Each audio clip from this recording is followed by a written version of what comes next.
The following story is a work of fiction. Any resemblance to real persons, living or dead, is purely coincidental.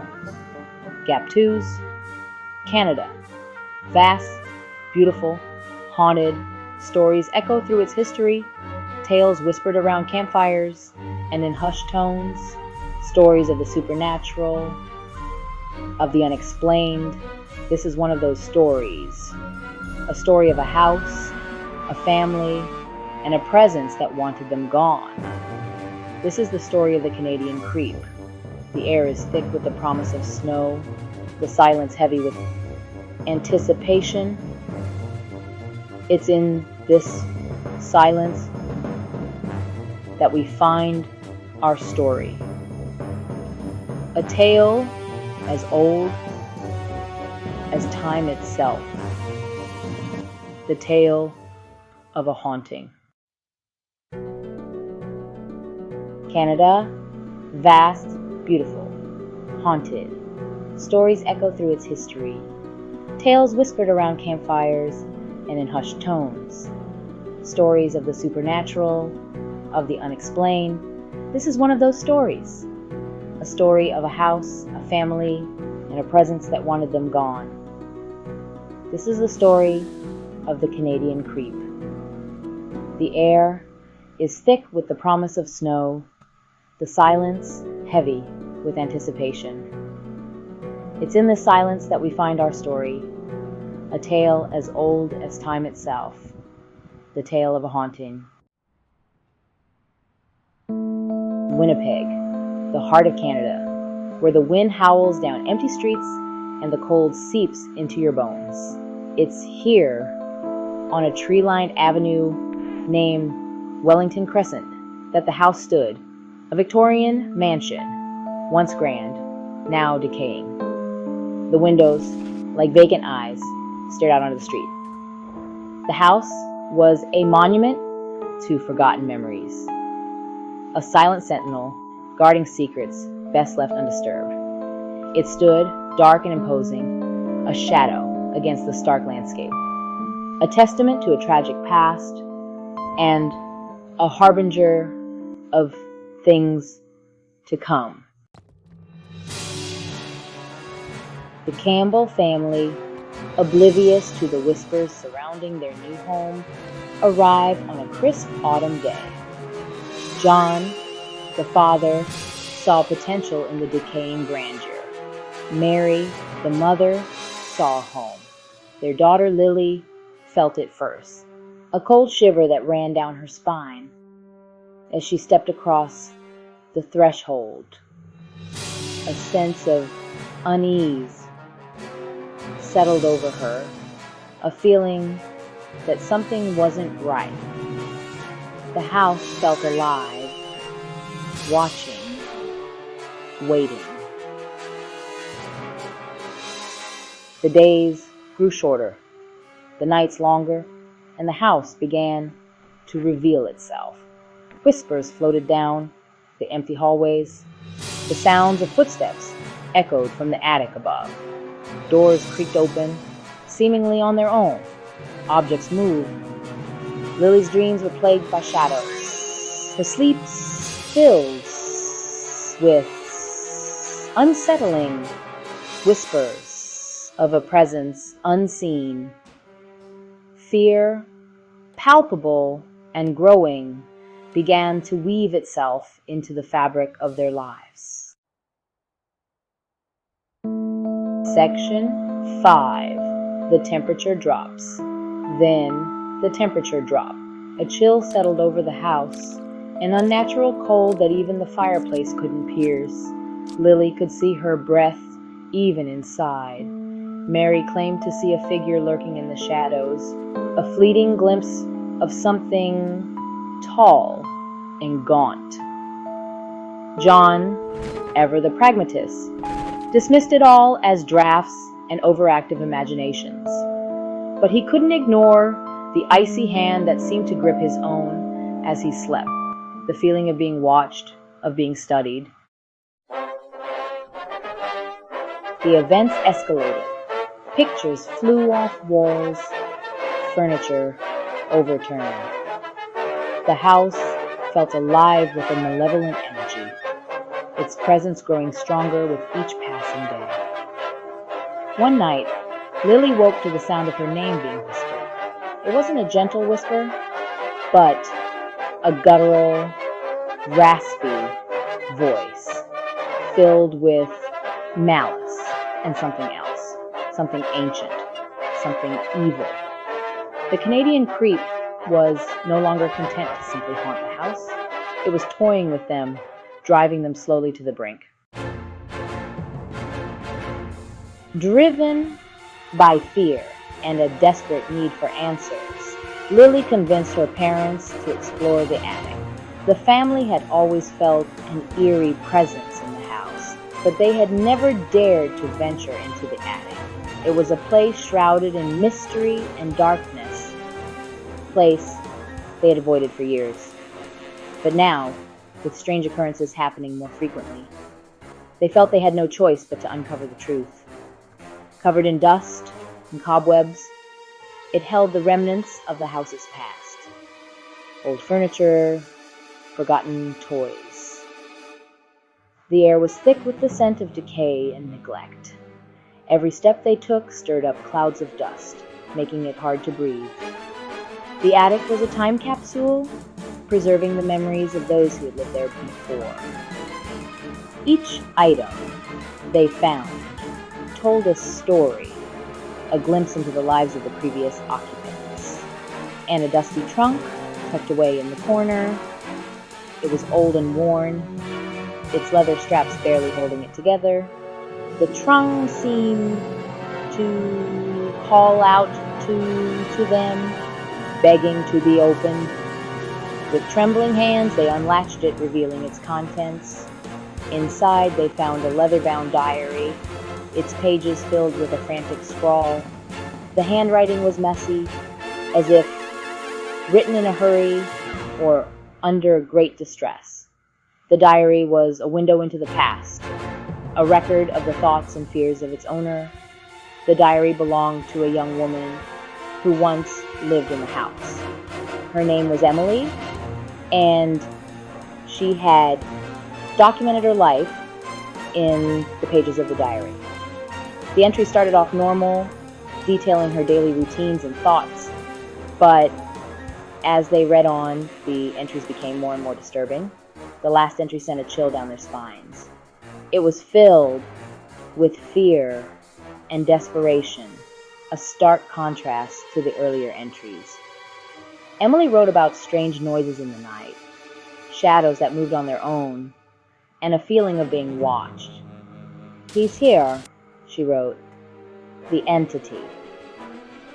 The words were underlined multiple times, as if to emphasize the urgency and terror she felt. Emily described the entity as a dark presence that haunted the house, feeding off the fear of its inhabitants. He calls himself the Canadian Creep, and he craves souls. The family felt a cold shiver run down their spines as they read those words. They realized that the entity Emily had written about was still in the house, and it was watching them. The attic's dark secret had been revealed, and now they had to find a way to protect themselves from the Canadian Creep. Panic set in. They had to escape. The room was suffocating, the air thick with dread. Every corner seemed to close in, the walls pressing tighter with each passing second. Their heart pounded like a drum, echoing in the silence. They could hear their own breath, ragged and desperate, as they scanned the room for any possible exit. But as they turned towards the attic door, they found it locked. The temperature plummeted. The cold was unnatural, seeping into their bones, making their teeth chatter. It was as if the very essence of the room was draining warmth and hope.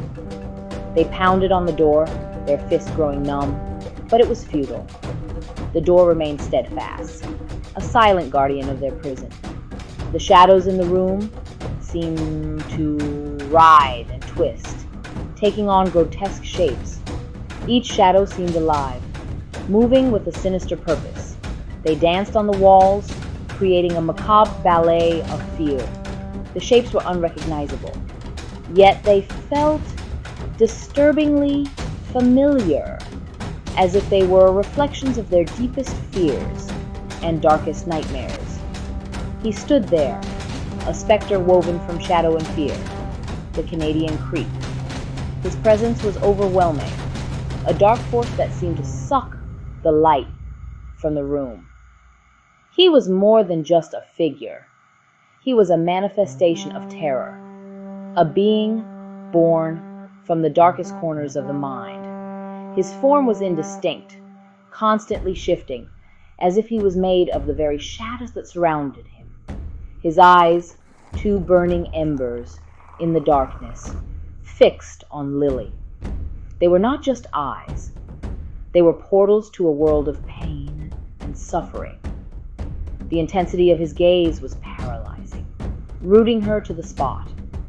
She could feel his eyes boring into her soul, uncovering every secret, every fear she had ever harbored.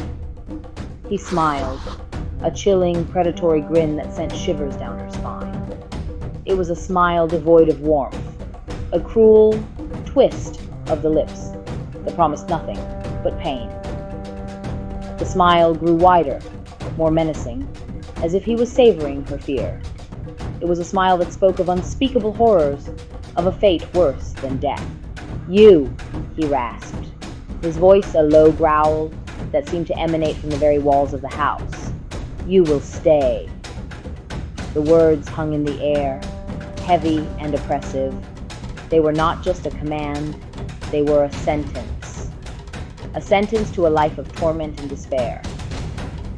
The walls seemed to echo his words, amplifying the terror. There was no escape. The house had become a living entity, a prison with no way out. He lunged, his movements swift and menacing, like a predator closing in on its prey. The air grew thick with tension, every second stretching into an eternity. But Lily, fueled by adrenaline and terror, shoved her parents behind her. Her heart pounded in her chest, each beat a desperate plea for survival. She knew she had to protect them, no matter the cost. "Run!" she screamed, her voice echoing in the dusty attic. The sound reverberated off the walls, a haunting cry that seemed to linger in the air. Her parents hesitated for a moment, their faces pale with fear, before turning to flee. And as the Canadian creep reached for her, a blinding light filled the room. It was as if the very essence of hope had manifested, pushing back the darkness that threatened to consume them. The light was so intense that it seemed to burn away the shadows, leaving no place for the creep to hide. When the light faded, they were gone. The house stood silent, empty. The once oppressive atmosphere had lifted, replaced by an eerie calm. It was as if the house itself had taken a deep breath and exhaled, releasing the tension that had gripped it for so long. The Canadian creep, his prize lost, roared in fury. His scream was a guttural primal sound filled with rage and frustration. He had been so close, and yet victory had slipped through his fingers like sand. His anger echoed through the empty house, a chilling reminder of his presence. The diary lay open on the floor.